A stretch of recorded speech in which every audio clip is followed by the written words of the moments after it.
হে আল্লাহ, আমরা মুসলমান হিসেবে কখনো কারো খারাপ চাইতে পারি না।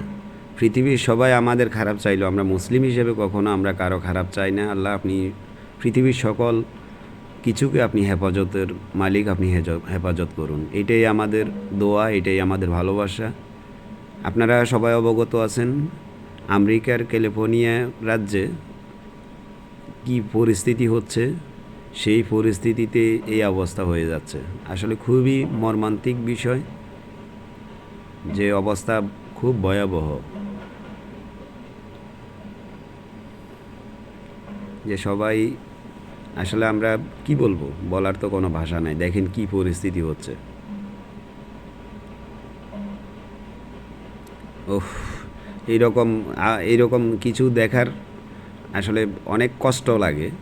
হৃদয় বিদারক বিষয় যে সব জায়গায় এই প্রবলেমগুলাই হচ্ছে আমেরিকাতে। যে দোয়া, সবাই দোয়া, আমি দোয়া করি, আপনারাও দোয়া করবেন, এতটুকুই। ওহ রে, কি এক অবস্থা!